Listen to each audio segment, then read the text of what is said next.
బంగాళాఖాతంలో ఏర్పడిన మోందా తుఫాను ప్రభావంతో పల్నాడు జిల్లాలో భారీ వర్షాలు కురుస్తున్నాయి. తుఫాను దాటికి వినుకొండ పరిసర ప్రాంతాల్లోని గొండ్లకమ్మ వాగు ఉధృతంగా ప్రవహిస్తోంది. ఎడతెరిపి లేకుండా కురుస్తున్న వర్షాల కారణంగా వాగులు పొంగి పొర్లుతున్నాయి. దాదాపుగా నియోజకవర్గం మొత్తం ఇదే పరిస్థితి నెలకొంది. ప్రధానంగా వినుకొండ అద్దంకి ప్రధాన రహదారైన పెట్టమండ వద్ద ఉన్న మల్లెడ వాగు ఉధృతంగా ప్రవహిస్తోంది.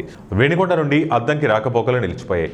అదేవిధంగా బొల్లాపల్లి మండలం వెల్లటూరు వాగు ఉప్పొంగుతోంది. వినుకొండ నుండి వెల్లటూరికి రాకపోకలు నిలిచిపోయాయి.